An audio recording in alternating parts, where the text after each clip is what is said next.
வணக்கம். தமிழகத்தில் ஏற்கனவே நடைமுறையில் இருந்த கலந்தாய்வு அடிப்படையிலான மருத்துவ மாணவர் சேர்க்கை முறையிலேயே இந்தாண்டும் தொடரும் வகையில் சட்ட மசோதாவை தமிழக அரசு தாக்கல் செய்துள்ளது. இதனால் நீட் தேர்வு எழுத வேண்டிய அவசியம் தமிழக மாணவர்களுக்கு இல்லையா? எந்தெந்த இடங்கள் கலந்தாய்வு மூலம் நிரப்பப்படும்? எந்த அளவிற்கு தமிழக மாணவர்களுக்கு இந்த சட்ட மசோதா பலனளிக்கும் உள்ளிட்ட பல்வேறு சந்தேகங்கள் மாணவர்களுக்கும் பெற்றோர்களுக்கும் எழுந்துள்ளன. அவர்களுக்கு விளக்கமளிக்கும் வகையில் இன்றைய கற்க கசடரன் நிகழ்ச்சியில் பங்கேற்று விளக்கங்களை அளிக்க கல்வி ஆலோசகர் நெடுஞ்செழியன் அவர்களும் கல்வியாளர் பிரின்ஸ் கஜேந்திர பாபு அவர்களும் இணைந்திருக்கின்றனர். சந்தேகங்களை தொலைபேசி மூலமாக தொடர்பு கொண்டு தெளிவு பெறலாம். வணக்கம் சார். நெடுஞ்செழியன் சார், இப்போ நீட் தேர்வு அப்படின்றத எதன் அடிப்படையில் மத்திய அரசு கொண்டு வந்தாங்க? இல்லை, ஆக்சுவலாக இதுக்கு நிறைய பேக்ரவுண்ட் இது இருக்குது. சுப்ரீம் கோர்ட்டில் நிறைய பேர் ஃபைல் பண்ணியிருக்காங்க. அதாவது தரவரிசை, அதாவது மாணவர் எலிஜிபிலிட்டியே இல்லாத மாணவர்கள், அதாவது மினிமம் எலிஜிபிலிட்டின்னு சொல்லக்கூடிய பயாலஜி, ஃபிசிக்ஸ், கெமிஸ்ட்ரியில் நிறைய ஸ்டேட்ஸில் நாட் ஓன்லி இன் தமிழ்நாடு, நிறைய ஸ்டேட்ஸில் எலிஜிபிலிட்டிக்கு கீழே உள்ளவங்களுக்குலாம் அட்மிஷன் கொடுத்துருக்காங்க. எதுக்காண்டினா அவங்களுக்கு பணம் ஒன்று இருக்குது. அந்த பணத்தினால அவங்க இந்த தனியார் மருத்துவக் கல்லூரிகளையோ இதுலேயோ சீட்ஸ் வாங்கிட்டு இருந்தாங்க மெரிட்டில் அண்ட் மாணவர்களுக்கு இந்த மாதிரி கம்ப்ளைண்ட் போகும்போது இந்த மாதிரி ஒரு டாக்டர்ஸ் வெளியே வந்தாங்க அப்படின்னா பணம் இருக்குங்கிறதுனால மெரிட்டை காம்ப்ரமைஸ் பண்ண வேண்டியிருக்கு. ஏன்னா இப்போ ஒரு ஹையஸ்ட் கட் ஆஃப் வாங்கியிருக்காரு, இதே தமிழ்நாடு கவுன்சிலிங்கில் போயிட்டுருக்காரு, +2 மதிப்பெண்கள் அடிப்படையில் போகும்போது இப்போ நீங்கள் தனியார் மருத்துவக் கல்லூரிகள் வரும்போது நிறைய கிராமப்புற மாணவர்கள் வசதி இல்லைங்கிற காரணத்தினால சீட்டு கிடைச்சும் நான் படிக்க மாட்டேன், ஏன்னா வசதி இல்லை, நான் போய் அங்கே படிக்க முடியாதுன்னு சொல்லி அவங்க அந்த சீட்டை வேண்டாம் அப்படின்னு நிராகரித்துட்டு கவுன்சிலிங்லேருந்து வெளியே வராங்க. பட் இந்த பிரச்சனைகள் எல்லாம் பார்க்கும்போது ஒரு மினிமம் எலிஜிபிலிட்டி இல்லாதவர் ஒருத்தர் டாக்டர் ஆனார்னா அவர் வெளியே வரும்போது எத்தனை ஸ்டூடெண்ட்ஸ் அஃபெக்ட் ஆக போகிறாங்க, எத்தனை பேஷண்ட்ஸ் அஃபெக்ட் ஆக போகிறாங்க, இதெல்லாம் எங்கேயாவது ஒரு இடத்துல. ஏன்னா 2006 ஆர்கிடெக்சரில் இதே மாதிரி தான் இருந்தது. இப்போ ஒரு கல்லூரி 40 பேர் எடுக்கணும் அப்படின்னா நிறைய கல்லூரிகள் 200 பேர் எடுத்தாங்க. நாங்களே நிறைய பேர் கவுன்சிலிங் பண்ணோம். 2006 இதில் ஸ்டூடெண்ட்ஸ் 160 பேர் they're dropping out without getting a degree. So இது மாதிரி இன்றைக்கும் நிறைய தனியார் கல்லூரிகள்லையும் மாணவர்களுக்கு இந்த இதில் பிரச்சனைகள் இருக்குது. இதெல்லாம் நிவர்த்தி பண்ணுறதுக்கு தான் இன்றைக்கி நாட்டாங்கிற டெஸ்ட் கொண்டு இன்றைக்கி வரைக்கும் ஒரு ஏன்னா 4 வருஷம் நீங்கள் படித்ததுக்கப்புறம் உங்களுக்கு அந்த டிகிரியே கிடைக்கலங்கிறப்ப 5 வருஷத்துக்கு அப்புறம் சீனியர்ஸில் ஒன்லி 120 பேர் தான் கிடைக்குது, 40 பேர் தான் கிடைக்குது, மீதி 160 பேர் ட்ராப் அவுட் ஆகிறாங்கிற நிலைமை கம்ப்ளைண்ட் போனதுனால அந்த நாட்டா கொண்டு வந்தாங்க. இன்றைக்கி வரைக்கும் 10 ஆண்டுகள் NATA national architecture test aptitude test for architecture இன்றைக்கி வரைக்கும் ஸ்மூத்தாக போயிட்டுருக்கு நாட்டா பட் இதை நீட்டும் அதே இதில் தான் இன்றைக்கி ஒரு ஸ்டூடெண்ட் ஜாயின் பண்ணுறாருனா இந்தியாவில் இவர் தான் டாக்டர் 5 வருஷம் கழிச்சு இவர் தான் வாங்குறாரா, அவரோட ஆதார் ஐடி எல்லா இதுவும் வெரிஃபிகேஷன் வாங்கி மெடிக்கல் கவுன்சில் ஆஃப் இந்தியா அந்த நம்பர் கொடுக்கறதுக்கு இந்த இதை கொண்டு வரதுக்கு ஒரு யூனிஃபார்ம் ஸ்ட்ரக்சர் இருக்கணும் அப்படிங்கிறது தான் இந்தியா ஃபுல்லாக. ஏன்னா இப்போ ஆர்கிடெக்சருக்கு நமக்கு யூனிஃபார்ம் இது வந்துருச்சு.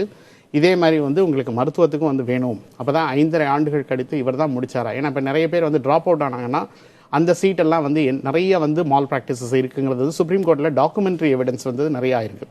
ஸோ இதெல்லாம் அவாய்ட் பண்ணுறதுக்கு தான் ஒரு யூனிஃபார்ம் ஸ்ட்ரக்சர்ஸ் இந்தியா ஃபுல்லாக கொண்டு வந்தால் சோன்ஸோ தான் திடீர்னு சைனாலேருந்து ஒருத்தர் வர, ரஷ்யாலேருந்து ப்ராக்டிஸ் பண்ணுறாரு, ஈக்குவலன்ஸ் எக்ஸாமினேஷனே எழுதலை அப்படின்னா ஐடென்டிட்டி தெரியாமல் போயிடும். ஸோ இதெல்லாம் ஒரு ஸ்ட்ரீம்லைன் பண்ணுறதுக்கு நாட்டா இட்ஸ் மேண்டேட்ரி. ரெண்டாவது இதில் உங்களுக்கு நிறைய பேர் ஆர்கியூ பண்ணுறது இந்த சிலபஸ் அப்படிங்கிறதான் மெயின் இதாக வைக்கிறாங்க. பட் சிலபஸ் நாங்கள் we have compared with all the syllabuses. இந்தியாவில் 2005 வரைக்கும் தான் உங்களுக்கு இந்த பிரச்சனைகள்லாம் இருந்தது. 2005 ப்ரொஃபசர் யஷ்பால் நேஷனல் கரிக்குலம் ஃப்ரேம்வொர்க்கில் they made a uniform syllabus across the country. Only thing தமிழ்நாட்டில் நம்ம +1 +2 சிஸ்டம் ஆந்திராவில் +1 +2 கிடையாது. மகாராஷ்டிராவில் PU1 PU2 சொல்லுவாங்க. அவங்க 12th படிக்கிறத நம்ம 11th படிப்போம், நம்ம 11th படிக்கிறத அவங்க 12th படிக்கலாம். ஒரு சில சப்ஜெக்ட்ஸில் இங்கே வேரியேஷன்ஸ் இருக்கலாம். பட் எல்லாருக்கும் யூனிஃபார்ம் சிலபஸ் தான். ஏன்னா இது வரைக்கும் இத்தனை ஆண்டுகளில் இந்த நீட்லேயோ ஏபிஎம்டிலையோ ஜேஇலையோ ஒரு கொஸ்டினாவது இந்த சிலபஸை தாண்டி வந்திருந்தால் ஏதாவது ஒரு பேரண்ட் இந்த 4 மார்க்னால என் பொண்ணுக்கு மெடிசன் போச்சுன்னு சுப்ரீம் கோர்ட் வரைக்கும் கேஸ் போயிருப்பாங்க. இது வரைக்கும் அப்படி ஒரு கேஸ் கூட இந்த மாதிரி கொஸ்டின் இந்த தப்பானதுனால எங்களுக்கு போக முடியல அப்படின்னு யாரும் இது வரைக்கும் சுப்ரீம் கோர்ட்ல கேஸ் ஃபைல். சிலபஸ் குறித்து நம்ம விரிவா பேசலாம். அதுக்கு முன்பாக பிரின்ஸ் சார், இப்போ இந்த நீட் தேர்வுக்கு குறிப்பா தமிழகத்துல அதிகமான எதிர்ப்புகள் எழுந்தது. இதற்கு காரணம் என்ன? முதல்ல இப்போ நீட் தேர்வை எதற்கு கொண்டு வந்தாங்க அப்படின்ற ஒரு விஷயம் ஒன்று இருக்கு இல்லைங்களா. அது ஒரு சில மாநிலங்களில் ஒரு சில மாணவர்கள் தகுதியற்றவர்கள் அவங்க MBBS படிச்சுட்டா என்ன செய்யறது அப்படின்னா அந்த மாநிலத்தினுடைய பள்ளிக்கல்வி அமைச்சரையும் அந்த மாநிலத்தில் இருக்கிற பள்ளிக்கல்வி இயக்குனரையும் ஜெயிலில் போடணும். அது எப்படி தகுதி இல்லாதவனுக்கு நீங்க +2 சீட்டு கொடுத்தீங்க, +2 எழுத விட்டீங்க? நீங்க காப்பி அடிக்க விட்டா அதை சூப்பர்வைஸ் பண்ண டீச்சர் மேல தப்பா, காப்பி அடிச்ச ஸ்டூடெண்ட் மேல தப்பா? நீங்க சிலபஸை தப்பா வச்சிருக்கீங்கன்னா சிலபஸை ஃப்ரேம் பண்ண கவர்மெண்ட் மேல தப்பா, அல்லது அந்த சிலபஸ்ல படிச்ச பையன் மேல தப்பா? ஒரு அரசாங்கம் ஆர்டிகல் 14க்கு எதிராக நான் நடந்துப்பேன்னு சொல்லுது. அதாவது சில பேருக்கு நல்ல கல்வியை கொடுப்பேன், சில கேள்வி நல்ல கல்வி கொடுக்க மாட்டேன், ஆனா நீட்டை மட்டும் ஒன்றா நடத்துவேன். அப்ப ஆர்டிகல் 14க்கு எதிராக ஒரு அரசு நடப்பது நியாயமா? இது எல்லாம் மேல் பூச்சி வேலை. சுப்ரீம் கோர்ட்டுக்கு என்ன ஸ்டாட்டிஸ்டிக்ஸ் கொடுத்தாங்க? சங்கல்ப் என்ற ஒரு அமைப்பு திடீர் என்று ஒரு கேஸ் போடுது. சங்கல்ப் என்ற அமைப்பு போடுறதுக்கு முன்னாடி 5 பெஞ்சுக்கு முன்னாடி அது இருக்கு. எங்க இருந்து இந்த சங்கல்ப் வந்தது? இதே சுப்ரீம் கோர்ட் ஏன் கவர்மெண்ட்டை பார்த்து எக்கனாமிக் கெபாசிட்டி இன்க்ரீஸ் ஆனா கவர்மெண்ட் தான் ஹையர் எஜுகேஷனை கொடுக்கணும்னு சொல்லிட்டு கான்ஸ்டிடியூஷன் எழுதி வச்சிருக்கிற, இது வரைக்கும் உங்களோட எக்கனாமிக் கெபாசிட்டி இன்க்ரீஸே ஆகலையா அப்படின்னு இது வரைக்கும் கவர்மெண்ட்டை பார்த்து ஏன் இந்த சுப்ரீம் கோர்ட் கேட்கல? அப்ப மக்களை சார்ந்து எதுவுமே இந்த சுப்ரீம் கோர்ட் கேட்காது, மக்களை பார்த்து மக்களோட நன்மைக்காக அரசாங்கம் எதுவுமே திங்க் பண்ணாதுன்னா அது எப்படி நியாயமா இருக்க முடியும்? நீட் என்பது உலக வர்த்தக அமைப்பின் கடைசியா ஒரு வார்த்தை முடிக்கும் போது முடிச்சார் பாருங்க, சைனால இருந்து ஒருத்த வந்துட்டா என்ன செய்யுது, பக்கத்து நாட்டில இருந்து. அதுதான் உண்மை. அதாவது உலக வர்த்தக அமைப்பின் கீழ் நேரடி அந்நிய முதலீட்டை நாங்கள் இங்கே விடுவோம், உயர்கல்வியை சந்தைக்கு திறந்து விடுவோம். அப்ப நிறைய பைனான்சஸ் வருவாங்க, கல்வியாளர்கள் வர மாட்டாங்க, பைனான்சஸ் வருவாங்க. அப்ப கேட்ஸ் ஒப்பந்தத்தில் அவங்க என்ன சொல்றான், என்ன வம்புல மாட்டாத, நீயே தகுதிப்படுத்தி கொடுத்துருன்றான். அப்ப ஒவ்வொரு மாநிலத்தோடு நான் போய் அக்ரிமெண்ட் போட முடியாது. நான் சென்ட்ரல் கவர்மெண்ட் கூட அக்ரிமெண்ட் போட்டா முடிஞ்சு போச்சு, என்டையர் இந்தியாவை நான் கொள்ளையடிக்கலாம். அப்ப என்டையர் இந்தியாவை கொள்ளையடிப்பதற்கு வரக்கூடிய மிகப்பெரிய கொள்ளையர்களுக்கு வாய்ப்பை ஏற்படுத்துவதுதான் இந்த நீட்டோட வேலையை தவிர ஒரு டெஸ்ட் எப்படிங்க எலிஜிபிலிட்டி ஆகும் எனக்கு புரியல. ஹையர் செகண்டரி +1 +2 படிக்கிறான், அதுக்கப்புறம் இன்னொரு டெஸ்ட் எழுதுறான், உடனே எப்படி எலிஜிபிள் ஆயிருவான்? ஒருத்தனை எலிஜிபிள் பண்ணணும்னா ஹையர் செகண்டரி +1 +2 சென்டர் பண்ணுங்க. அனாட்டமி படிக்கிறவன அனாட்டமிக் லேபுக்கு அனுப்புங்க. பிசியாலஜி படிக்கிறான்னா அவனை பகுப்பாய்வு கூடத்துக்கு போக சொல்லுங்க, உடற்கூறு ஆய்வு கூடத்திற்கு, பகுப்பாய்வு கூடத்திற்கு, ஹாஸ்பிட்டலுக்கு விசிட் பண்ணட்டும், அவனோட ஆப்டிடியூட் இம்ப்ரூவ் ஆகட்டும். அப்பதான் உங்களுக்கு ஒரு நல்ல ஸ்டாண்டர்டான ஒரு ஸ்டூடெண்ட் உங்களுக்கு கிடைக்க முடியும். அதை செய்வதற்கு அரசுக்கு ஆலோசனை கொடுத்து நிர்பந்தம் கொடுத்துட்டு பண்ணணும். இத்தனை வருஷமா நீங்க பண்ணலைன்னா, ஆமா பல விஷயங்கள் இத்தனை வருஷமா நம்ம யோசிக்கல, இப்பதான் நம்ம யோசிக்கிறோம். அப்ப இப்பதான் ஒரு விழிப்புணர்வு வந்திருக்கு. எனவே இந்த நீட் என்பதை தமிழ்நாட்டில் எதிர்த்ததற்கு முக்கிய காரணம், தமிழ்நாட்டில் 24 கல்லூரிகள் மாநில அரசு கட்டுப்பாட்டில் இருக்கு. இந்த 24 கல்லூரிகள்ல, மாநில அரசு கல்லூரிகள்ல வெறும் 20,000 ரூபாய் இருந்தா போறோம், நீங்க ஒரு வருஷம் MBBS படிக்க முடியும். இது தமிழ்நாட்டில் இருக்க ஏழை எளிய மாணவர்களுக்கு பயன்படக்கூடியது. அப்ப இந்த நீட் மூலமாக போட்டிட்டு தான் வருவான் அப்படின்னு சொல்லும்போது இங்க என்ன ஆகும்னா, ஹையர் செகண்டரியை நல்லா படித்து எழுதின ஒரு நேர்மையான பையனுக்கு ஹையர் செகண்டரி முடிச்சதுக்கு அப்புறம் திரும்பவும் ஒரு 2 மாசத்துக்குள்ள ஒரு நீட் எழுதுறதுக்கான பயிற்சிக்கு போவதற்கோ நேரத்தை செலவு பண்ணுறதுக்கோ அவனால முடியாது. எனவே அப்ளையே பண்ணாம வித்ரா பண்ணிப்பான். அவனை நீ அப்ளை பண்ணலப்பான்னு பழிய அவன் மேலேயே போட்டு அவனை வடிகட்டி வெளியேற்றுவதுதான் நீட்டை தவிர. இந்த காரணங்களை விளக்க உரையாக கூறிதான் இந்த சட்ட மசோதா கொண்டு வந்திருக்கிறாங்க. இப்ப தமிழக அரசோட சட்ட மசோதா எந்த அளவிற்கு உறுதியானதாகவும் வலுவானதாகவும் இருக்கிறது என்பது குறித்து நம்ம பேசலாம். அது குறித்து பேசுவதற்காக மூத்த வழக்கறிஞர் சேவியர் அருள்ராஜ் நம்மோடு தொலைபேசி இணைப்பில் இணைந்திருக்கிறார். வணக்கம் சார்.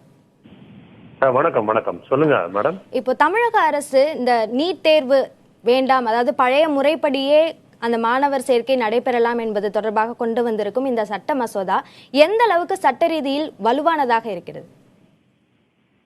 நிச்சயமாக தமிழக சட்டமன்றத்திற்கு இதற்குரிய சட்டத்தை இயற்றுவதற்கு அனைத்து அதிகாரங்களும் இருக்கிறது.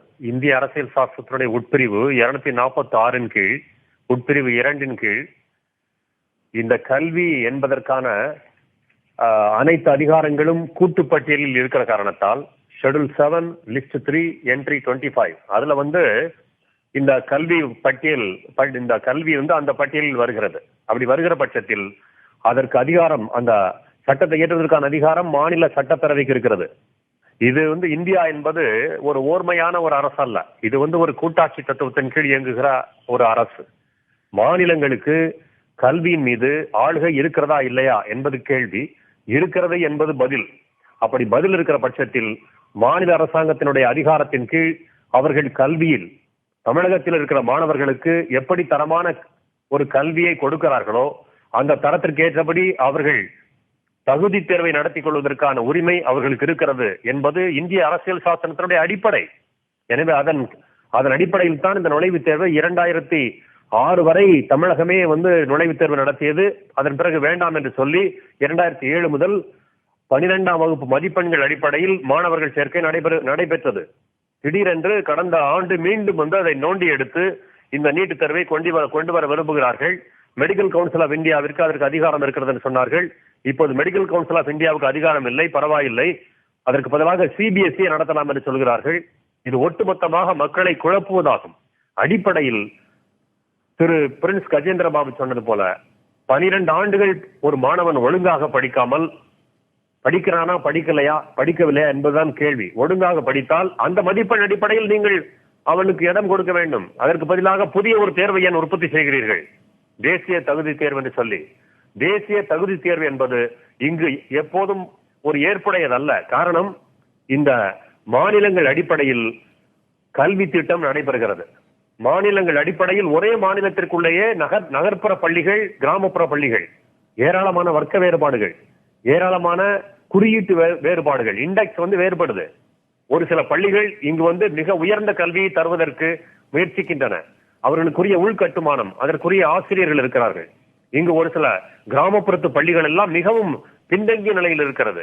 அப்படி அதை விட்டு தள்ளுங்கள். நான் என்னுடைய ஒரு கேள்வி கேட்கிறேன். உதாரணமாக, நக்சல்பாரிகள் இருக்கிற தண்டகாரண்யா பகுதியில் ஆசிரியர்களை புக முடியாத சூழல் இருக்கிறது.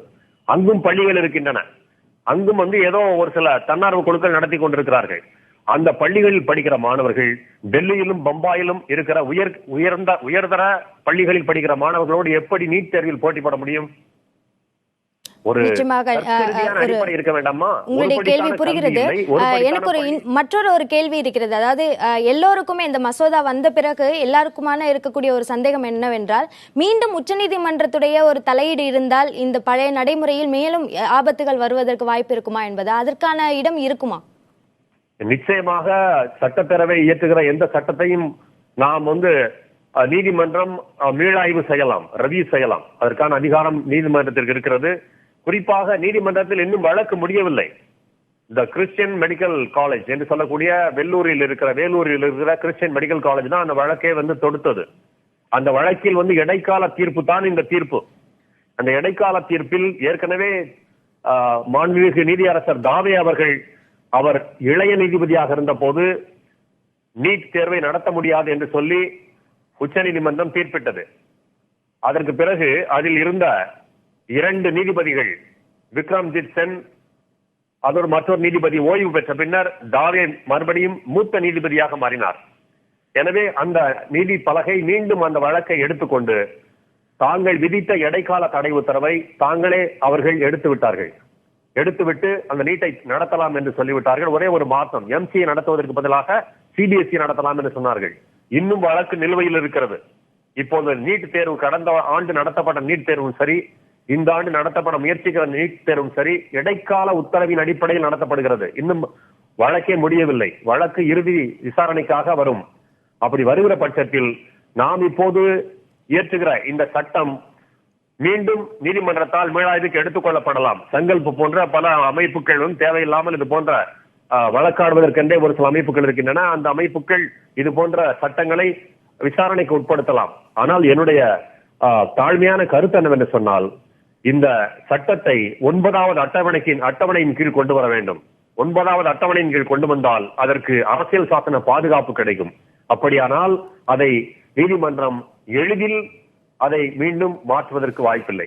அதையும் தாண்டி நீதிமன்றம் அரசியல் சாசனத்தினுடைய அடிப்படைகளை தவிர்க்கிறது என்று சொன்னால் மட்டுமே அப்படிப்பட்ட சட்டத்தில் அது தன்னுடைய மூக்கை நுழைக்க முடியும், தலையிட முடியும். இல்லாவிட்டால் அது தலையிட முடியாது.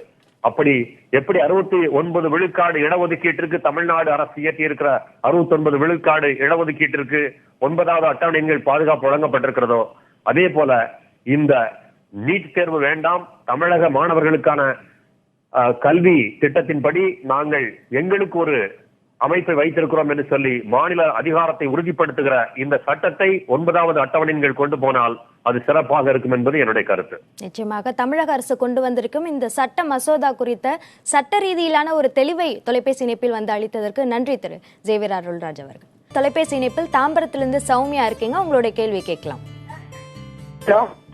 சொல்லுங்க சௌமியா. ஹலோ, என் பேர் சௌமியா. நான் 11th ஸ்டாண்டர்ட் படிக்கிறேன். சொல்லுங்க, தொடர்ந்து உங்களோட கேள்வியை கேளுங்க. வணக்கம் சார். வணக்கம், சொல்லுங்கம்மா. நான் 11th படிக்கிறேன். நீட் எக்ஸாமுக்கு இன்ஸ்டியூட்ல சேர சொல்றாங்க. எனக்கு ஆக்சுவலி ஒரு கன்ஃபியூஷனா இருக்கு. ஏன்னா இப்ப நீட் எக்ஸாம் இருக்குன்றாங்க, நீட் எக்ஸாம் இல்லைன்றாங்க. படிக்கிறதுக்கும் வசதி கொஞ்சம் எங்களுக்கு கம்மி தான். அதனால எனக்கு ரொம்ப பயமாவும் இருக்கு, அதே நேரத்துல கன்ஃபியூஷனாவும் இருக்கு. ஸோ அதை பத்தி கொஞ்சம் கிளியர் பண்ணுங்க.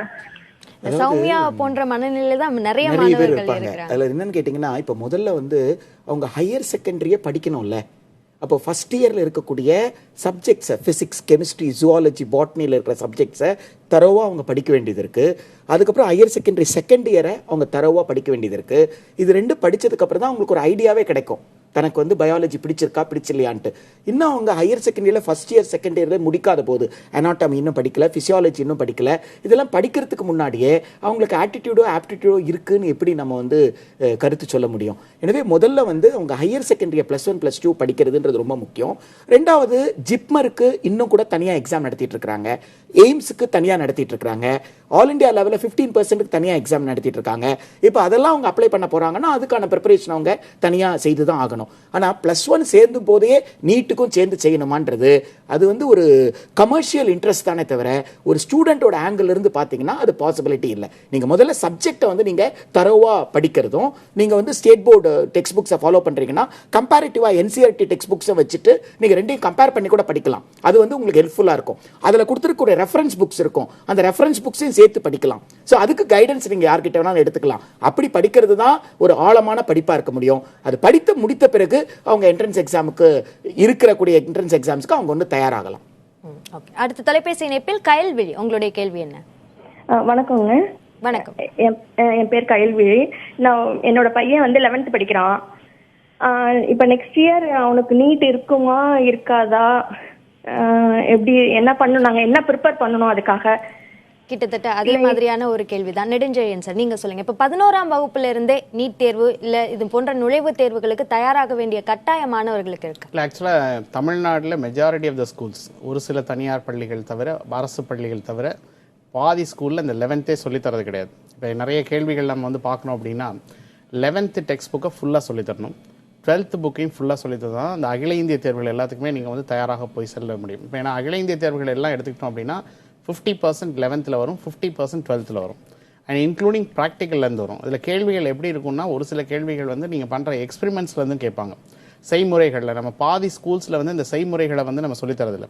ஆக்சுவலாக நுழைவுத் தேர்வு ரத்து கமிட்டிக்கு நாங்களும் ஒர்க் பண்ணியிருந்தோம். டாக்டர் அனந்தகிருஷ்ணன் அப்பா வந்து ரெக்கமெண்டேஷன் என்னன்னா, எவ்ரி 4 years யோட சேஞ்ச் த சிலபஸ், எக்ஸாமினேஷன்ஸ் பேட்டர்ன்ஸை மாற்றணும். நுழைவுத் தேர்வு எப்படி நடந்ததோ அதே செக்யூரிட்டியோட அதே மாதிரி வந்து சேம் இதோட வந்து நீங்கள் வந்து இதை நடத்தணும், பொது தேர்வு நடத்தணும்.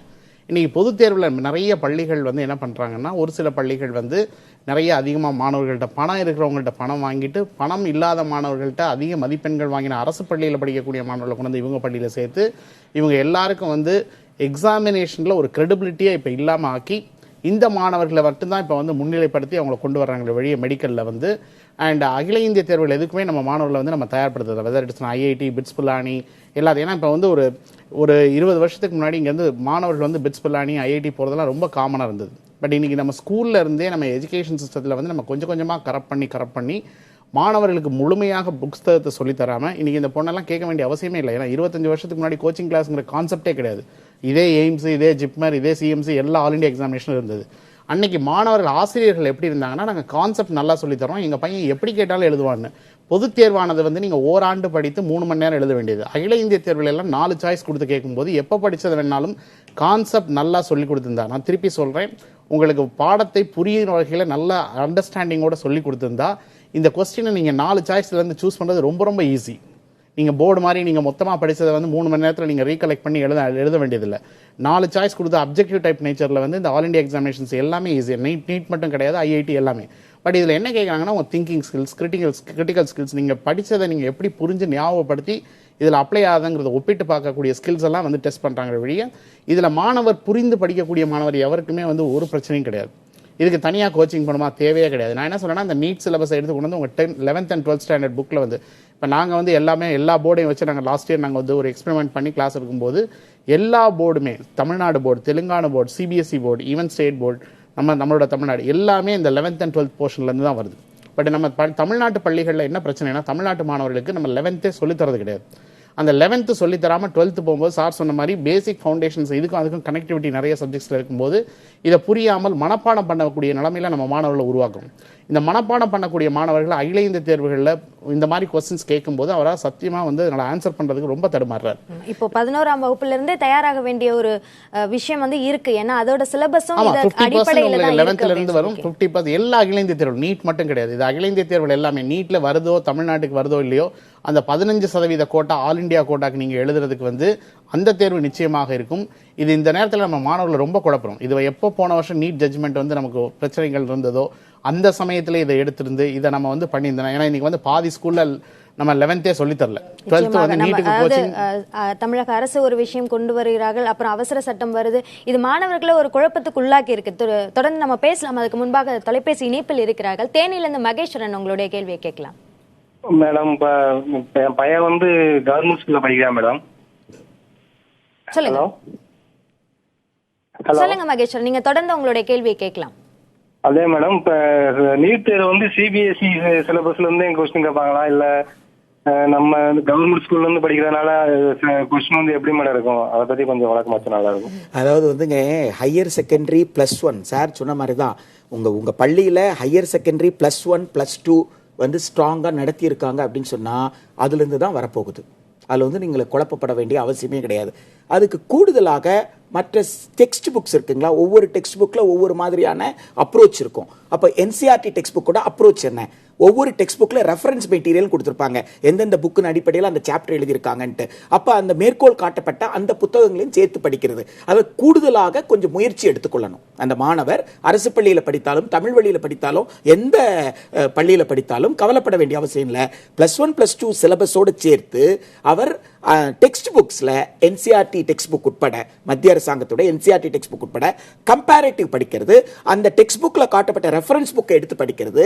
அப்ப ஒரு கூடுதலான தேடல் மட்டும் அந்த குழந்தைக்கு இருந்துருச்சுன்னா அதனால எந்த எக்ஸாமை வந்து ஈஸியா வந்து எதிர்கொள்ள முடியும். இப்போ பெற்றோர்களுக்கு நாம வைக்கக்கூடிய கோரிக்கை என்னவா இருக்கும்னா, +1 பாடத்தை முழுசா நடத்தாத பள்ளிகள் தங்களுடைய பிள்ளைகளை முழுமையாக படிக்க விட மாட்டேன்றாங்க. Not only for all India exam, theory +1ன்ற தியரி, +2ன்றது அப்ளிகேஷன். தியரியை படிக்காம எப்படி அப்ளிகேஷனுக்கு போக முடியும்? அப்போ ஃபண்டமெண்டல்ஸை ஒழுங்கா கத்து கொடுங்க என்று பள்ளிக்கூடத்திற்கு முன்னாடி போராட்டம் நடத்துறது தான் இதுக்கு தீர்வா இருக்க முடியும். +1 நடத்தலன்னு சொன்னா, எங்க ஸ்கூல்ல +1 நடத்தல, இது நியாயமான மாவட்ட முதன்மை கல்வி அலுவலர்கிட்ட கேட்கணும், இன்ஸ்பெக்டர் ஆஃப் மெட்ரிகுலேஷன் ஸ்கூல் கிட்ட கேட்கணும். அப்படி அந்த பள்ளியை +1 நடத்த வைக்கணும். அப்ப +1 நடத்தாம ஒரு பள்ளிக்கூடம் +2 நடத்துறதை நம்ம அனுமதிக்க கூடாது. அப்படி அனுமதிக்கிறோம்னா ஃபண்டமெண்டலே இல்லாம ஒரு பையன் உருவாகிறான் அப்படின்றத நம்ம எடுத்துக்கணும். ஏன்னா அதுதான் வந்து ஒரு நியாயமான விஷயமா இருக்க முடியும். இந்த பேரண்ட் கேட்ட மாதிரி அது கவர்மெண்ட் ஸ்கூல், தமிழ் மீடியம் எதுவாக இருந்தாலும் அந்த பிள்ளை எந்த எக்ஸாமை கம்ப்ளீட் பண்ண முடியும், அந்த சப்ஜெக்டை ஆழமாக படிக்க முடிந்தால். மதிப்பெண்களை மட்டுமே நோக்கமாக கொண்டு ஓடும்போது எழக்கூடிய பல பிரச்சனைகள்ல இதுவும் ஒன்றாக இருக்கு. சென்னையிலிருந்து கிருத்திகா உங்களுடைய கேள்வி கேட்கலாம். வணக்கம் மேம். வணக்கம். நான் வந்து இப்போ +2 படிக்கிறேன். 10th வரைக்கும் நான் சிபிஎஸ்சில தான் மேம் படித்தேன். நான் 10th படிக்கும்போது வந்து நீட்ன்ற இதை வந்து அனௌன்ஸே பண்ணலை. கரெக்டாக நாங்கள் +2 போகும்போது தான் வந்து அனௌன்ஸ் பண்ணுறாங்க. நான் இப்போ ஸ்டேட் போர்டில் படிக்கிறேன். நான் நீட் தேர்வு இல்லாததால் தான் நான் இப்போ ஸ்டேட் போர்டே மாறினேன். இப்போ கடைசியில் இந்த மாதிரி சொல்கிறாங்க. ப்ளஸ் வந்து அதோட அந்த சீட்டோட அந்த எப்படி வந்து ஃபில் பண்ணுவாங்க அண்ட் ஹிண்ட்ஸ் அதெல்லாம் வேணும் மேம். ஆக்சுவலி நீங்கள் வந்து போர்டு வந்து பிரச்சனையே கிடையாது. நீங்கள் மாறினீங்கன்னா டீச்சிங் மெத்தடாலஜி, பெடகாகி, ஏன்னா இங்கே தமிழ்நாட்டில் நாங்கள் வந்து மனப்பாடம் பண்ணுறவங்கள மட்டும்தான் மார்க் கொடுக்குறோம். அதனால தான் வந்து உங்களுக்கு வந்து இந்த பேட்டர்ன் திடீர்னு ஒரு சேஞ்ச் வரும் சிபிஎஸ்சிலேருந்து நம்ம இங்கே வரும்போது. ஆக்சுவலாக 15% கோட்டா ஆல் இண்டியா கோட்டா வந்து நீங்கள் ஏபிஎம்டி நீட் இருக்கோ இல்லையோ அது நீட் இருக்கும். பட் நீட் இருக்கிறதுல இருந்துச்சுன்னா 15% கோட்டா ஆல் இண்டியா கோட்டா வழியே நீங்கள் போகிறதுக்கு வந்து இந்தியாவில் உள்ள எல்லா அரசு மருத்துவக் கல்லூரிகளையும் நீங்கள் சேர்றது வந்து இன்க்ளூடிங் நீங்கள் நல்ல ரேங்க் வாங்கினீங்கன்னா, ஃபார் எக்ஸாம்பிள் இப்போ தமிழ்நாட்டிலேருந்து நீங்கள் நீட் எழுதி 3200 ரேங்க் வாங்கியிருக்கீங்க அப்படின்னா ஆல் இண்டியாவில் நீங்கள் 3200 இருப்பீங்க. அதில் கேட்டகரி ரேங்க் தனியாக இருக்கும். அப்போ ஆல் இண்டியாவில் கேட்டகரியில் ப்ராப்ளி நீங்கள் வந்து ஒரு 2000 கிட்ட ஒரு அப்ராக்சிமேட்லி 2000 இருக்கீங்க அப்படின்னா, தமிழ்நாட்டில் நீங்கள் வரும்போது அதே ஸ்டூடெண்ட் ஆல் இண்டியாவில் 3200 வாங்கின ஸ்டூடெண்ட் தமிழ்நாட்டில் வந்து 380 இருப்பார். ஒரு எல்லாமே ஒரு ஹைப்போதெட்டிக்கலாக ஐம் ஜஸ்ட் கிவிங் நம்பர். அதே நீங்கள் வந்து தமிழ்நாட்டில் உங்கள் கேட்டகரி இந்த 69% ரிசர்வேஷன் படி வந்து ஓபிசினா பிசினா ஓபிசி ஆல் இண்டியாவுக்கு ஓபிசி கோட்டாவில் தனியாக இருக்கும். அது நீங்கள் 2000 இருக்கீங்க அப்படின்னா தமிழ்நாட்டில் வந்து இந்த ஸ்டூடெண்ட் 328 ரேங்க் இருப்பார், 380 ரேங்க் இருக்காருன்னா அவர் வந்து சப்போஸ் என்ன கேட்டகரியில் இருக்கார், இப்போ வந்து ஓபிசியில் இருக்காருன்னா அது 175 இருப்பார், பிசி முஸ்லீமாக இருந்தால் அவர் 10க்குள்ளே இருப்பார், எஸ்சி எஸ்டியாக இருந்தாங்கன்னா அதில் என்ன கம்யூனிட்டி ரிசர்வேஷன் பாலிசி படி அது வந்து ஒவ்வொருத்தரோட ரேங்க் வந்து இந்த கண்டக்ட் பண்ணுற அத்தாரிட்டியை சிபிஎஸ்சியை வந்து எல்லாம் உங்களுக்கு ஆல் இண்டியா ரேங்க்குங்கிறது வந்து ரேங்க்லேயே நிறைய இருக்குது. ஆல் இண்டியா வந்து ரேங்க் வந்து உங்களுக்கு ஆல் இண்டியாவுக்கு தனியாக ரேங்க் இருக்கும், ஆல் இண்டியா கேட்டகரி ரேங்க் தனியாக இருக்கும், தமிழ்நாடு ஸ்டேட் ரேங்க் தனியாக இருக்கும், தமிழ்நாடு ஸ்டேட் கேட்டகரி ரேங்க் தனியாக இருக்கும். இது மாதிரி உங்களுக்கு ரேங்க் வந்து வெவ்வேறு ரேங்க்ஸ் வரும். அதை வச்சு பார்க்கும்போது தமிழ்நாட்டில் இப்போ உதாரணத்துக்கு 2013 மகாராஷ்டிராவில் வந்து பண்ணும்போது ஃபஸ்ட்டு ஸ்டூடெண்ட் வந்து அவங்க மகாராஷ்டிராவோட மெடிக்கல் ஃபஸ்ட் ரேங்க் வந்து நீட்டில் வந்து இந்தியாவிலே வந்து அந்த பையன் வந்து 33வது ரேங்க். அப்படி என்ன அர்த்தம்னா 32 பேரும் வந்து வேறு மாநிலத்தில் இருக்காங்க, இல்லை அவங்களுக்கு வந்து எய்ம்ஸ் கிடச்சிருக்கலாம், ஜிப்மர் கிடச்சிருக்கலாம், அந்த மாணவர் வெளியே போயிருக்கலாம். அண்ட் 2வது ரேங்க் வந்து அது 70வது ரேங்க் இருந்தது. இடையில உள்ள மற்றவங்க எல்லாமே வந்து வெளி மாநிலத்தில் இருப்பாங்க. ஸோ தரவரிசை பட்டியல் பண்ணும்போது இந்த மாதிரி தான் வந்து தரவரிசை பட்டியல் வந்து பண்ணுவாங்க. பண்ணதுக்கப்புறம் நீங்கள் வந்து ஆல் இண்டியா கோட்டாக்கு வந்து நீங்கள் அப்ளை பண்ணும்போது சாய்ஸ் ஃபில்லிங் வழியை நீங்கள் தனியாக போய் பண்ணணும். அண்ட் தமிழ்நாடு 85% சீட்ஸும் ஈவன் இப்போ தமிழ்நாட்டில் தான் உங்களுக்கு இந்த நுழைவுத் தேர்வு இல்லை, பட் பிற மாநிலங்கள் மத்திய பிரதேஷ் ஈவன் மற்ற ஸ்டேட்ஸ் எல்லாமே வந்து உங்களுக்கு சில ஸ்டேட்ஸ் கிட்டத்தட்ட ஒரு 16 ஸ்டேட்ஸ் வந்து ஏஐபிஎம்டி இந்த நீட்டுங்கிற எக்ஸாமினேஷன் வச்சு தான் அந்த 85% சீட்ஸும் அவங்க அலோகேட் பண்ணுறாங்க. ஸோ அந்த 85% அலோகேட் பண்ணுறது அந்தந்த ஸ்டேட்டோட மாணவர் 85% யார் அந்த ஸ்டேட்டில் படித்தாங்களோ அந்த ஸ்டேட்ல வந்து இருக்காங்களோ அவங்க தான் வந்து தேர் எலிஜிபிள் ஃபார் இந்த 85% சீட்ஸ்.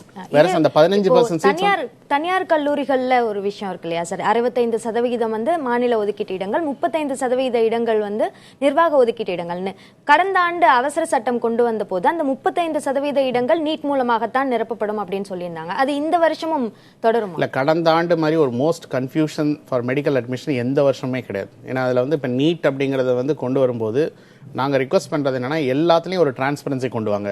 மாணவர் வந்து தனியார் மருத்துவக் கல்லூரிகளை சேர்றதுக்கு ஃபீஸ் கட்டணத்தை வந்து ப்ராப்பராக சொல்லுங்கள். ஏன்னா இப்போ வந்து தனியார் மருத்துவக் கல்லூரிகள் எல்லாருமே வந்து ஃபீஸ் வந்து அவங்க இஷ்டத்துக்கு வந்து வாங்கினாங்க. போன வருஷம் வந்து முதல்ல போய் கொடுத்தவங்களுக்கு அதிகமாக கொடுத்தவங்களும் பின்னாடி போய் குறைவாக கொடுத்தவங்களும் போன வருஷம் இந்த கேபிடேஷன் ஃபீ மாதிரி தான் போச்சு. இது எல்லாத்தையும் சென்ட்ரல் கவர்மெண்ட் வந்து இப்போ தமிழ்நாடு அரசு கல்லூரிகளில் வந்து பண்ணுது அப்படின்னா தனியார் மருத்துவக் கல்லூரிகளையும் அதே மாதிரி தரவரிசை பட்டியல் பண்ணால் தான் வந்து மாணவர்களுக்கு வந்து பெனிஃபிட்டாக இருக்கும். ஃபீஸ் வந்து ஒரு டிரான்ஸ்பரண்ட்டாக தெரியணும். இப்போ நம்ம கிராமப்புற மக்கள் அப்படின்னு மாணவர்கள்னு சொல்கிறோம், பட் இப்போ நமக்கு 2400 சீட் வந்து தமிழ்நாட்டில் இருக்குது அப்படின்னா மீதி தனியார்கள்னா அதை விட கூட இருக்குது. உங்களுக்கு 10 மெடிக்கல் காலேஜஸ் வந்து டீம்டு யூனிவர்சிட்டிஸ் இருக்குது, தனியார் மருத்துவக் கல்லூரிகள் இருக்குது. இதெல்லாம் கிராமப்புற மாணவரோ, ஏழை மாணவரோ, சமுதாயத்தில் பின்தங்கி மாணவரோ, எஸ்சி எஸ்டி மாணவரோ உள்ளே கூட போக முடியாது. ஏன்னா அந்த ஃபீஸ்க்கு அவருக்கு அஃபோர்டபிலிட்டியே கிடையாது. இந்த மாணவர்கள்லாம் நம்ம வந்து எப்படி நம்ம அக்சஸ் கொடுக்க போகிறோம்? நம்மளோட கான்ஸ்டியூஷன் படி நம்ம எல்லாருக்குமே ஒரு ஈக்குவல் லெவல் பிளேயிங் ஆப்பர்ச்சுனிட்டி கொடுக்கணும் அப்படின்னா கான்ஸ்டியூஷன் படி கொடுக்கும்போது நம்ம ஏன் இவங்களுக்குலாம் இத்தனை ஆண்டுகள், நான் சொல்கிறது வந்து ஒரு 10 ஆண்டுகளுக்கு மேலே வந்து நம்ம இவங்களுக்குலாம் ஆப்பர்ச்சுனிட்டி கொடுக்கலன்னா இங்கேருந்து மாணவர்கள் துரத்தப்படுகிறார்கள். ஏன்னா பணம் இல்லைங்கிறதுனால அந்த மாணவர்களுக்கு வந்து நம்ம வாய்ப்புகளை வந்து அனுப்பிக்கிறது சம வாய்ப்பு வந்து ஸ்ட்ரீம்லைன் பண்ணணும்னு சொல்லிருக்கீங்க. அட்மிஷன்ஸ் வந்து ரேங்கிங் படி பர்ஃபெக்டாக வந்து எப்படி வந்து தமிழ்நாடு சிங்கிள் விண்டோ கவுன்சிலிங் நடக்குதோ அதே மாதிரி ஆல் இண்டியா கவுன்சிலிங் வந்து உங்களுக்கு பர்ஃபெக்டாக வந்து போகணும். தமிழ்நாடு ஸ்டேட் வந்து ஈவன் பிரைவேட் மெடிக்கல் காலேஜுக்கு ரிசர்வேஷன் பாலிசிஸ் படி உங்களுக்கு வந்து சீட்ஸ் வந்து 69% அலோகேட். மணி வந்து கிரைட்டீரியாவே இருக்கக்கூடாது. இப்போ நீங்கள் வந்து அந்த யார் வந்து அஃபோர்டபிலிட்டி இல்லையோ எத்தனையோ ஸ்காலர்ஷிப் இருக்குது. இப்போ வந்து 1,55,000 crores வந்து எஜுகேஷன் செஸ்ன்னு கடந்த 10 ஆண்டுகள் கலெக்ட் பண்ண அமௌண்ட் வந்து அன்ஸ்பெண்ட் அமௌண்ட்டாக இருக்குது. ஸோ அந்த அமௌண்ட்டெல்லாம் எடுத்து அட்லீஸ்ட் அதில் வர இன்ட்ரெஸ்ட்டாக கொடுத்தா கூட நீங்கள் இத்தனை பசங்களையும் ப்ரைவேட்டில் வந்து சப்சிடைஸ் பண்ணி படிக்க முடியும். நம்ம ஆர்டிஏயும் வந்து நம்ம சரியாக பண்ணல, நிறைய இஷ்யூஸ் வந்துட்டு இருக்கும்போது இதில் வந்து கவர்னன்ஸ்லேருந்து எல்லாமே இஷ்யூ வருது. இதில் மாணவர்களோட கல்வியின் எதிர்காலம் நலன் கருதி அரசியல் வந்து குறுக்கீடு இல்லாமல் அது கல்வி எப்படி போகணுமோ அதை ஸ்ட்ரீம்லைன் பண்ணி இன்னைக்கு ஸ்கூல்ஸ் வந்து மெயினாக வந்து நம்ம தொடர்ந்து பேசுவோம். நம்ம தொலைபேசி இணைப்புல ரொம்ப நேரமா ஒரு நேர் காத்திருக்காங்க. கோவையில இருந்து சுசித்ரா உங்களுடைய கேள்வி கேட்கலாம். ஹலோ சார், நான் சுசித்ரா பேசுறேன். ஹலோ, சொல்லுங்க சுசித்ரா.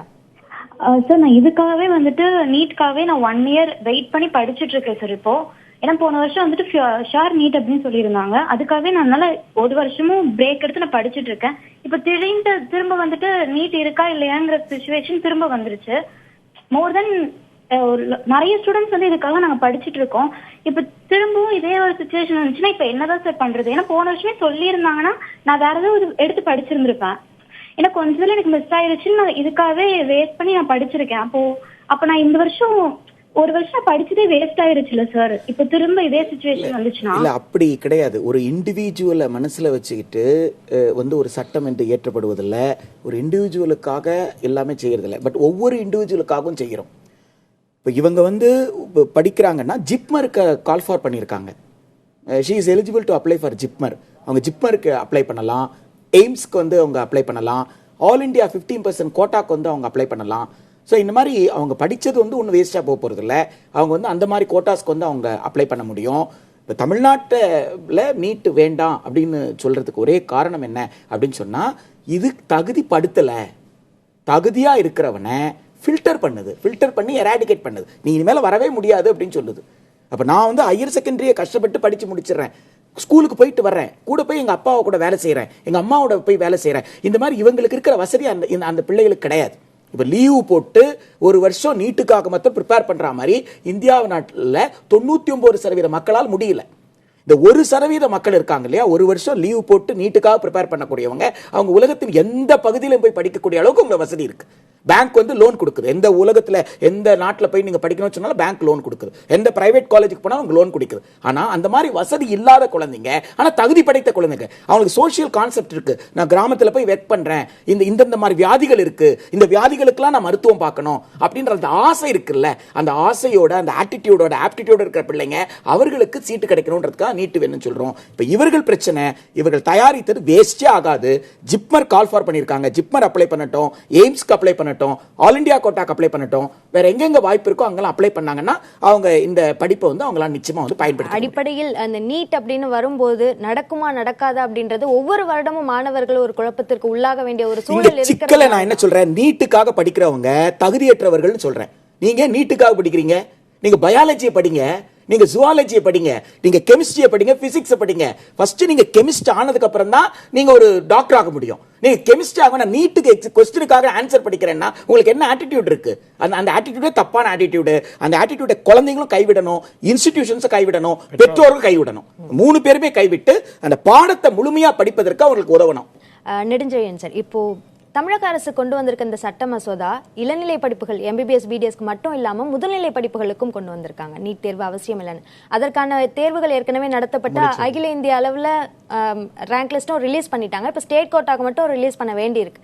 ஸோ இப்போ என்ன ஆகும் இந்த மசோதாவினால்? இல்லை, இது எல்லாமே நிறைய வந்து கன்ஃபியூஷன்ஸ் தான் வந்து கிரியேட் பண்ணுது. ஆக்சுவலாக ஸ்டேட் கோட்டா வந்து ஸ்டேட் ஸ்டூடெண்ட்ஸ்க்கு வந்து அலோகேட் வந்து பண்ணிடுவாங்க, ரேங்க் படி கொடுத்துருவாங்க. ஆல் இண்டியா கோட்டா வழியாக போகக்கூடிய சீட்ஸ் மட்டும்தான், இந்த பர்சன்டேஜ் ஆஃப் சீட்ஸ் அலோகேஷனில் தான் இஷ்யூஸ் வந்து இப்போ ஆரம்பிச்சிருக்கு. ஸோ இது என்ன மாதிரி ஆகும் அப்படிங்கிறது வந்து இப்போ இந்த அடுத்த பில், ஏன்னா இது ஆல்ரெடி வந்து உங்களுக்கு பிரசிடென்ட் வந்து கெசட் வந்து உங்களுக்கு வந்து 24 மே 2016 வந்து பாஸ் பண்ணி, அது ஸ்ட்ரிக்டாக அப்போவே ஊருக்கு போகிறதுக்கு முன்னாடி கடைசி நேரத்தில் வந்து நம்ம பிரசிடென்ட் சைன் பண்ணிட்டு போனாங்க. அதுக்கப்புறம் சக்ஸஸிவாக வந்து நமக்கு வந்து 15/7/2016 பில் வந்து பாஸ் பண்ணியாச்சு. லோக்சபாலையும் சரி ஆர்எஸ்லையும் சரி நம்ம தமிழ்நாடு எம்பிஸ் வந்து வாக் அவுட் பண்ணியிருந்தாங்க, புறக்கணிச்சிருந்தாங்க. ஸோ இதெல்லாம் வந்து இந்த சிக்கல்களுக்குள்ள நம்ம வந்து படித்து கொண்டிருக்கக்கூடிய மாணவர்களை வந்து நம்ம இன்னும் வந்து நிறைய கன்ஃபியூஸ் பண்ணுறோம். படிக்கணுமா வேண்டாமா? இன்றைக்கி வந்த கேள்விகள் எல்லாமே வந்து நான் படிக்கிறதா இல்லை என்ன படிச்சுங்க. ஏன்னா நான் முதல்ல எல்லாருக்குமே சொல்கிறது வந்து தயவுசெய்து தேர்வுக்காண்டி படிக்காதீங்க, சப்ஜெக்டை புரிஞ்சு படிச்சிங்கன்னா என்ன கேட்டாலும் நீங்கள் ஆன்சர் பண்ண முடியும். அதான் 20 வருஷங்களுக்கு முன்னாடி இருக்கிற ஆசிரியர்கள் எப்படி டீச் பண்ணாங்கன்னா பையனுக்கு நல்ல கான்செப்டை சொல்லிக் கொடுத்தாங்க. இன்றைக்கி கான்செப்டை சொல்லித்தர, ஏன்னா எஜுகேஷன் டீச்சர் அப்பாயின்மெண்ட்டில் கரப்ஷன் இருக்கிறதுனால இன்றைக்கி வந்து இதெல்லாமே வந்து கான்சிக்வன்சஸ் வந்து நம்ம நிறைய பே பண்ணுறோம். அதான் வந்து இட்ஸ் புக்கை மட்டும் படிங்க, ஒரு புக்கை படிங்க, உங்கள் ஸ்டேட் போர்டு புக்கில் எல்லாத்தையும் மேப் பண்ணி படிச்சிங்கன்னா ஈஸி. தனித்தனியாக போனீங்கன்னா எல்லாரும் போகாத ஊருக்கு வழி சொல்லி உங்களை எங்கேயாவது அனுப்பி விட்டுருவாங்க. பிரின்ஸ் சார், இப்போது தமிழக அரசு கொண்டு வந்திருக்க இந்த மசோதாவில் என்னென்ன அம்சங்கள் சொல்லப்பட்டிருக்கு, என்னென்ன அம்சங்கள் இடம்பெற்றிருக்கு? குறிப்பாக ரொம்ப சுலபமாக புரிந்து கொள்வதற்கு ஏற்கனவே எந்த நடைமுறையில் ஹையர் செகண்டரியோட மார்க்கை வைத்து நாங்கள் வந்து எம்பிபிஎஸ் பிடிஎஸ் அட்மிஷன் கொண்டு போட்டுட்டு இருந்தோமோ அதை நாங்கள் தொடர்ந்து பண்ணுறோம் அப்படின்றத தான் சொல்லியிருக்காங்க. அதே மாதிரி ஆல் இண்டியா எக்ஸாம் வச்சோம்னா போஸ்ட் கிராஜுவேஷனுக்கு உண்டான சீட்ஸை ஃபில் பண்ணுறதுல தமிழ்நாடு மாணவர்கள் பாதிக்கப்படுவாங்க. ஏன்னா தமிழ்நாட்டில் பிஜிக்கு போன வாட்டி எப்படி நாங்கள் பண்ணமோ அதே மாதிரி பண்ணுறோம் அப்படின்னு ஸ்டேட்டஸ்கோ மெயின்டைன் பண்ணுறதுக்கான ஒரு பில்லு தான். அதை தாண்டி அந்த பில்லில் எதுவும் இல்லை. அதற்கான நியாயங்களை சொல்லியிருக்காங்க. வேண்டாம் அப்படின்னு சொல்கிறோன்ற அந்த நியாயங்களை வந்து சொல்லியிருக்காங்க. இது வந்து நீட் இல்லாமல் ஏற்கனவே தமிழ்நாடு அரசு நடைமுறையில் இருக்கக்கூடிய அந்த ஒற்றைச்சாரலை சிங்கிள் விண்டோ கவுன்சிலிங்கில் அட்மிஷன் போடுறதுக்கு உண்டான அதே ஸ்டேட்டஸ்கோவை கண்டினியூ பண்ணுறதுக்கு அந்த நடைமுறையை தொடர்வதற்கு இந்த மசோதா தேவையான கூறுகளை சொல்லியிருக்காங்க. இந்த நீட் தேர்வு சட்ட மசோதா எதற்காக கொண்டு வரப்பட்டது, இந்த நீட் தேர்வு எதற்காக நடத்தப்பட்டது, இப்பொழுது எழுத வேண்டுமா, எந்தெந்த இடங்களுக்கு இந்த நீட் தேர்வு அவசியப்படுகிறது, இது போன்ற குழப்பங்களில் இருந்தவர்களுக்கு இந்த நிகழ்ச்சி மூலமாக தெளிவு கிடைத்திருக்கும் என நம்புகிறோம். அரங்கிற்கு வந்து உங்களுடைய விளக்கங்களை அளித்ததற்கு நன்றி. மேலும் அண்மை செய்திகளுக்கு தொடர்ந்து இணைந்திருங்கள் புதிய தலைமுறையோடு.